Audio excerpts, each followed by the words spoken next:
네, 시작할게요. 좀 전에 정리한 것처럼 정리 한번 하고 1몰은 분자량에다가 g을 붙인 값 1몰 대신 이제 옆에다 쓰면 밀리몰, 킬로몰 이렇게 접두어 쓰는 거에 따라서 달아진다 그랬고 1당량은 그램 분자량을 가수로 나눠준 거라고 했거든요. 네, 하나만 더 참고적으로 보시면은 우리가 몰이라는 것과 당량이라는 개념을 여러분들이 기억을 하실 때 이제 양이다 라고 알아두시라고 그랬잖아요. 질량을 의미하는 단위의 표현 단위가 다를 뿐이다 라고 했었는데 예를 들어서 항상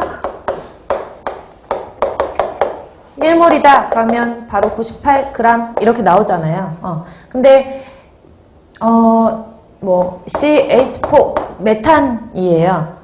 그리고 O2 그러면 산소예요. 다 알고 계시다시피 그럼 메탄 같은 경우에는 1몰은 얼마예요? 라고 하면 그램 분자량이라고 했으니까 12에다가 4 더하면 16이잖아요. 그러면 16g 이렇게 나올 것이고 얘는 1몰은 얼마예요? 그러면 32g 이렇게 나올 거란 말이죠. 그리고 기체 상태에서 뭐 산소, 메탄, 이산화탄소 한번 해볼까요? 이산화탄소, CO2 그러면 1몰에 해당하는 게 44g 이렇게 나올 거겠죠. 그쵸? 근데 얘네들은 지금 보시면 위에 있는 황산 같은 경우에는 액체예요. 고체나 액체 같은 경우에는 우리가 여기에 뭐라고 해야 되지? 물이 몇 그램이 있어 이렇게 그람수로 잴 수가 있는데 메탄이라든지 산소라든지 이산화탄소 같은 경우에는 이제 기체상의 물질이니까 여기 공기가 도대체 몇 그램 있는 거야? 이렇게 나타내기보다는 부피 단위를 많이 쓰거든요. 근데 어제도 말씀드렸다시피 이제 기체상의 물질들을 표현을 할 때는 그 기체상의 부피가 온도나 압력에 따라서 부피가 달라진다 그랬잖아요. 그렇기 때문에 우리가 0도씨 1기압에 해당하는 표준 상태에서의 그 값을 말한다고 했어요. 그래서 얘가 1몰에 해당한다라고 하면 이제 좀 그림을 그려서 설명을 드리자면 여기에 똑같이 상자가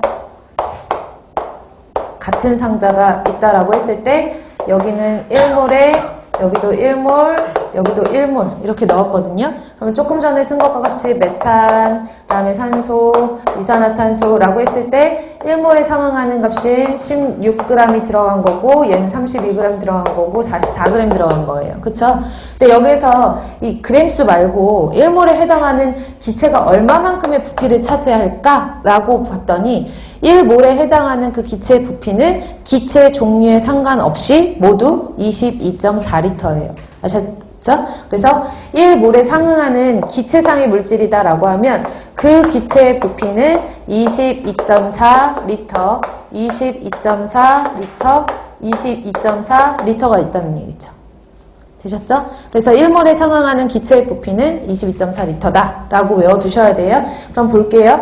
1몰에 해당하는 양은 그램 분자량인데 만약에 그램으로 표현하지 않고 나는 부피로 나타내고 싶다. 기체상의 물질을. 그러면 기체상의 물질의 부피는 얼마라 그랬죠? 22.4L 이렇게 되는 거예요. 다만 0도씨 몇 기압에서 1기압 표준 상태에서 22.4를 가지고 수 있는 거죠. 그러면 제가 아까 밀리라는 접두어를 붙였거든요. 그럼 1밀리몰이 되는 거고 분자량에다 똑같이 밀리를 붙여가지고 밀리그램 분자량이 되는 거예요. 그럼 기체의 부피로 나타낼 때에도 22.4L 앞에 뭐 붙이면 돼요? 밀리 붙이시면 돼요.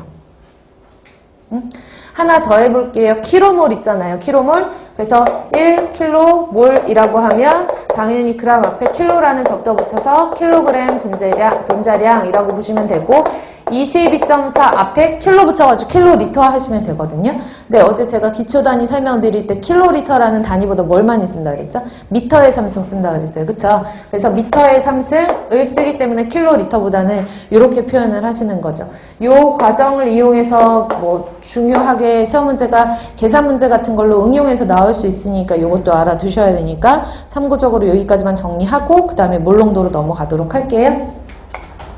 그래서 몰과 당량에 대해서 설명을 드렸고 그러면 이번에는 그걸 이용해서 몰농도에 대해서 설명을 드리도록 할게요. 농도. 지금부터는 농도에 대해서 설명을 드리면 농도가 뭐예요? 라고 하면 진한 정도잖아요. 똑같이 1리터의 물이 있었는데 한쪽에는 수산화 나트륨을 1몰만 넣었고요. 한쪽에는 수산화 나트륨을 10몰을 넣어놨거든요. 그러면 10몰에 해당하는 값은 400g이잖아요. 1몰이 40g이니까. 그럼 400g의 NaOH가 들어가 있는 쪽의 농도가 어때요? 더 진하잖아요. 그쵸?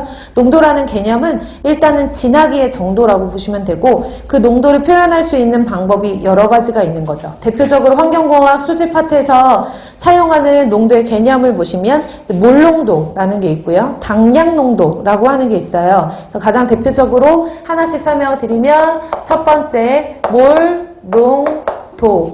몰은 MOL이라고 기호로 쓰라 그랬는데 몰농도다 그러면 얘는 라지 M 이렇게 표시를 해야 돼요. 그리고 몰농도의 의미가 뭐냐면 물 1리터 안에 용질이 몇 몰 들어가 있느냐 이걸 우리가 몰농도라고 하거든요. 그러면 아시겠지만 소금을 물에다 넣어가지고 소금물을 만들었어요. 얘는 용액, 물은 용액, 소금은 용질. 그래서 별말 없으면 전체 용액 중에 용질이 얼마만큼 녹아있느냐 이렇게 표현을 할 때 우리가 농도를 의미를 하거든요. 근데 나는 그러기 싫다. 용매 중에 용질이 얼만큼 녹아있냐 이렇게 표현을 하기도 하죠. 근데 별말 없으면 그렇게 별도로 이렇게 제시된 조건이 없으면 보통은 용액 전체 중에 용질이 얼만큼 들어가 있냐로 표시를 한단 말이에요. 그럼 몰농도를 보면 몰농도는 라지 M으로 쓰기로 했으니까 1리터 안에 용질이 몇 몰 들어가 있느냐 이렇게 의미를 하거든요. 그러면 리터에 해당하는 거는 용액이고 용액 1리터 안에 용질이 몇 몰 들어가 있느냐 이렇게 표현을 하는 게 몰농도가 되는 거예요. 그럼 앞에서 계속 몰과 연결해서 했으니까 몰농도라는 것은 몰 퍼 리터를 의미한다 그랬잖아요. 1리터 안에 몇 몰이 들어가 있냐. 근데 몇 몰 말고 몇 미리몰이 들어가 있냐 궁금해요. 그럼 밀리라는 접두어는 몰과의 그 상관관계가 10의 마이너스 3승관계가 있는 거잖아요. 작은 거잖아요. 그쵸? 얘도 마찬가지로 그러면 미리를 붙여주면 얘랑 10의 3승관계가 있으니까 얘랑도 10의 3승관계가 있는 단위 환산 인자가 되겠죠? 그래서 똑같이 단위를 쓰고 얘도 용액 1리터 안에 용질이 몇 밀리몰 들어가 있느냐 이걸 우리가 밀리몰농도 이렇게 표현을 하는 거예요. 몰농도, 밀리몰농도. 근데 굳이 뭐 이거 위에 있는 것만 제대로 잘 알아두시면 이거는 응용이 가능하니까 다 외우시려고 하지 말고 몰농도다 그러면 이것만 기본적으로 알고 계시고 접두어만 붙여주시면 되거든요. 그래서 이거를 알아두시면 돼요. 몰농도. 두 번째로는 뭐 할까요? 몰 배웠어요. 그 다음에 두 번째 당량 배웠거든요. 세 번째는 그러면 몰농도 했고 네 번째는 당량농도라고 하는 걸 할 거예요.